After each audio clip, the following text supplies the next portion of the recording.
First antagonist, Andrew Milton, the Pinkerton who just wouldn't quit. Aside from not playing the games to your rules. Spare me the philosophy. Andrew Milton is basically the human equivalent of a bounty poster that learned how to shout. He's the Pinkerton agent whose entire personality revolves around chasing the Vanderlyn gang like he's trying to win Employee of the Year at the world's least fun detective agency. And look, he could have been a decent, almost respectable lawman antagonist if he didn't treat the gang with the same vindictive energy as a dude arguing with a teenager on Reddit. Milton isn't like Ross, who hides behind moral superiority and that smug, I'm saving America shtick. Milton's different. He's an anti-villain with an actual sense of duty buried under layers of spite. He does want order. He does want justice. He also wants to personally make the gang miserable, preferably while monologuing. And his underlings? They look at him like he's the boss who schedules meetings just to check in. No one seems thrilled to be on Team Milton, because for all his competence, Milton has one fatal flaw. He loves to gloat. He's got that classic villain habit of stopping mid-victory to deliver a speech instead of pulling the trigger. And he does it again and again, right up until Chapter 6, where he corners a dying Arthur, gun raised, victory secured, and decides it's a perfect time to reveal that Micah was the snitch all along. That extra 2 seconds of mwahaha is all Abigail needs to slip free and turn him into a certified boom headshot moment. And just like that, the loudest Pinkerton in the West goes quiet. Duty, spite, and one fatal pause. Milton's downfall in 3 beats. Second antagonist, Colm O'Driscoll, the snake who finally got stepped on. I like that about you.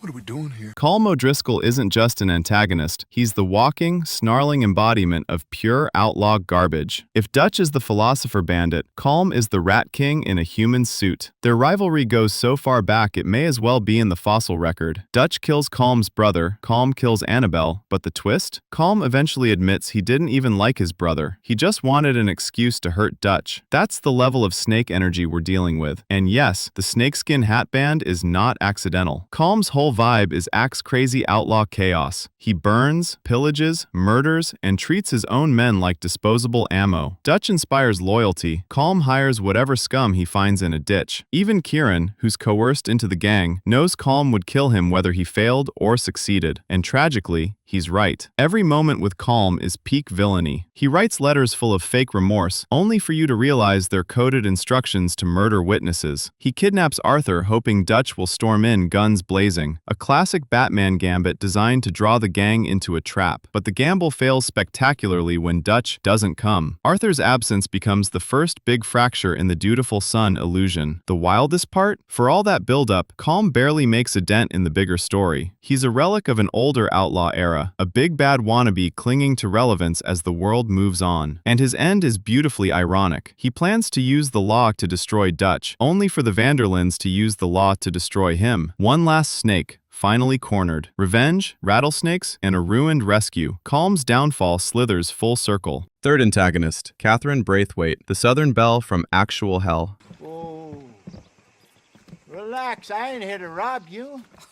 Catherine Braithwaite is what happens when you take a sweet old Southern lady, dunk her in moonshine, racism, generational spite, and gasoline, then set the whole mix on fire. She's the arch-villainess of Chapter 3, the queen of Braithwaite Manor, the tyrant matriarch of a feuding plantation empire, and the kind of woman who could insult you, your bloodline, and your horse in one breath without smudging her lipstick. At first glance, she plays the cool old lady routine, sharp tongue, big personality, sons who obey her like she's the sheriff of the plantation. But that charm lasts about 5 minutes before the mask slips and you realize, oh, she's evil, like classic literature evil. This is a woman who still talks like slavery ended last Thursday and she's mad about it. She hates the Grays, she hates the Vanderlyn gang, and honestly, she probably hates gravity for making things fall. When Dutch and Hosea run their play both sides con, she sees through it with that petty, venomous intuition only a lifelong villain develops. And when her sons die at Arthur's hands, every ounce of her sass evaporates. She goes from steel spine to full-on hysterical meltdown, like a tea kettle possessed. And the toddler kidnapping? Absolutely peak Catherine. Why did she traffic Jack to the mafia? Because the gang stole her moonshine and her horses. Forget revenge is a dish best served cold. For Catherine, revenge is served immediately, and with wildly disproportionate consequences. Her ending is pure Shakespearean drama. Dragged by the hair from her burning manor, refusing to live with disgrace, she literally staggers back into the flames. Even death had to roll its eyes at her theatrics. Moonshine, madness, and a matriarch who chose fire over defeat. Fourth antagonist, Leigh Gray, Rhodes's drunk sheriff with one moment of actual competence. This county, it's a good name. And the state a whole lot. Leigh Gray is the type of sheriff you get when the town votes based on who buys the most drinks, not who can actually enforce the law. Every time you see him, he's either wobbling, slurring, or smelling like he took a bath in bourbon. He's not evil, at least not obviously, but he's definitely the kind of guy who'd forget his own badge at home and blame the dog. At first, he seems like an easy mark for Dutch and Hosea's play both sides con. He's oafish, lazy, and drunk enough to run a saloon and be its best customer. But beneath that pickled exterior beats the heart of a man who, occasionally, accidentally does his job. And when he finally sobers up enough to connect the dots, that the Vanderlyn gang has been manipulating both the Grays and the Braithwaites, he goes full, crouching moron, hidden badass. And shockingly, he pulls it off. This is the same man who can barely stand upright half the time, suddenly orchestrating an ambush that kills Sean, a fan favorite, and sends players into a grief-fueled rampage. Then he tops it off by taking Bill Williamson hostage, which is something even sober lawmen struggle to do. For about 30 seconds, Leigh Gray becomes the most threatening man in Rhodes. Of course, it doesn't last. Arthur ends the showdown the cowboy way, a dead-eye bullet straight to the skull. Boom, headshot, credits roll, and Leigh's last thought was probably something like, maybe I shouldn't have skipped breakfast. Morally, Leigh sits in that weird gray area. Is he corrupt? Maybe. Is he incompetent? Definitely. Is he dangerous? Only when he's accidentally sober enough to function. Booze, blunders, and one brief burst of badassery. Fifth antagonist, Tavish Gray, the honorable Southern aristocrat who couldn't handle the truth. We've got gold, Yankee. We've got gold.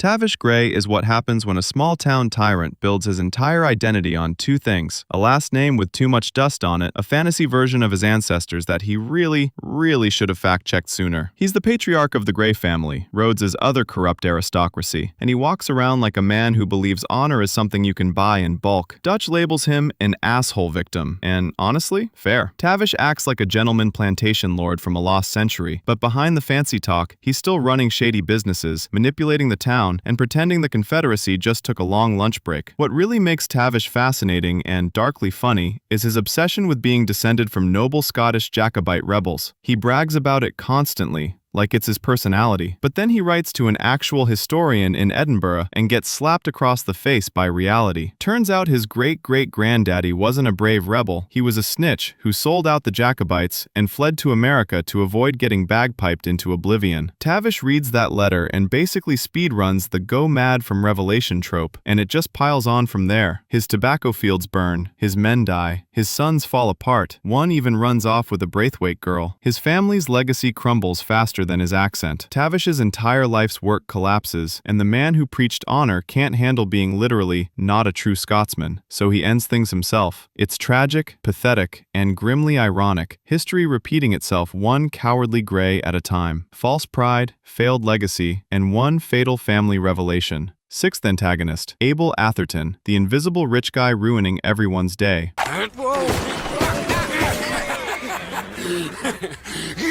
Abel Atherton might be the pettiest ranch baron in the entire American West, and the funniest part? You never actually meet him. He's like the final boss of passive-aggressive capitalism. Alliterative name, big money, bigger ego, and a goal straight out of a corporate villain starter pack. Buy every ranch in sight, or burn it trying. He's the arc villain of the first epilogue chapter, but he haunts the story like a ghost with a checkbook. Abel never rides into Pronghorn Ranch himself. He's far too wealthy to risk his manicure. Instead, he sends the Laramie Gang, a bunch of violent farmhand rejects who look like they were kicked out of a rodeo for bullying the livestock. They do all of Abel's dirty work, harassing workers, releasing cattle, torching buildings, even killing Gettys's men, all while Abel sits somewhere off-screen, sipping lemonade and practicing his rich guy smirk. This man is the king of Orcus on his throne, ruling from afar, letting everyone else bleed for his ambition. He's basically the Old West version of a guy who calls the cops on your property line while never leaving his porch. And the real kicker? He gets away with everything. Total karma Houdini. The Laramies get wrecked by John, the ranch survives, and Abel just continues existing. No showdown, no duel, no justice, just an unfought antagonist with a burning desire to own more grass. He's the perfect villain for a cowboy story, a greedy land grabber who causes chaos without ever showing his face, a shadow with a bank account, power, property, and a phantom pulling all the strings. Seventh antagonist, Henry Favours, the coward trying really hard to look brave.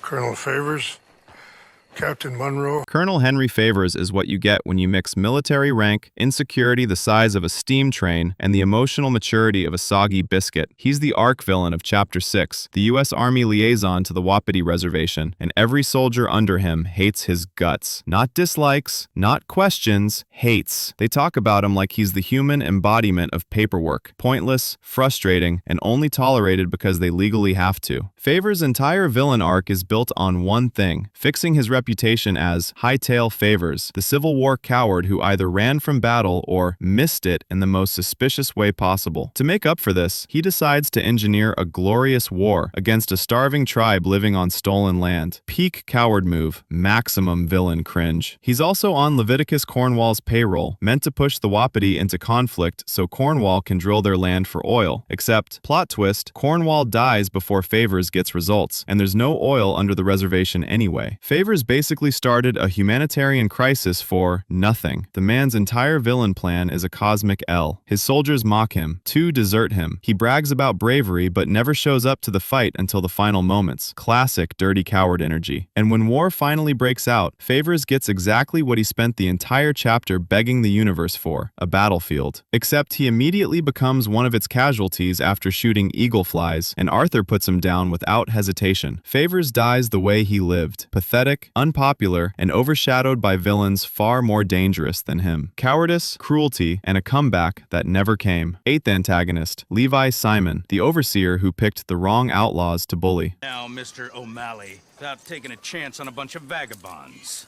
Behave. Levi Simon is the kind of villain who walks into a room, sees a bunch of half-drowned, starving outlaws washed up on a beach, and decides, yeah, I can bully these guys. A bold move for someone whose entire personality is Fussar's middle manager with a gun. He's the senior overseer on Guarma, which basically means he's the guy who does all the villain work while the actual boss, Alberto Fussar, sits in a palace doing evil spreadsheets or whatever. When Levi first meets Dutch and the gang, he's all smiles and hospitality, faux affably evil to the max. That polite tone that screams, I'm about to exploit you, but I'll offer you a drink first. And he really thinks he's in control. He thinks these soggy Americans are helpless, harmless, weak. What he doesn't realize is that Dutch's crew is basically a traveling disaster machine powered by trauma, caffeine, and questionable leadership. Levi abuses them, presses them into labor, and harasses them like they're interns on their first day. And shockingly, this backfires spectacularly. His mistreatment pushes the gang straight into the arms of the island's revolutionaries, and from there it becomes a full, nice job fixing it villain moment. Dutch, Arthur, and company tear through Fussar's operation so thoroughly you'd think they were filming an action movie. And the final showdown? A classic Mexican standoff. Levi and Fussar versus Dutch and Arthur. Levi thinks he's got the upper hand until the sea captain pops up like a chaotic Deus Ex fisherman and blows the whole thing apart. Levi dies realizing, far too late, that he never should have picked a fight with the world's angriest wet cowboys. Bad judgment, worse timing, and one spectacularly miscalculated power move.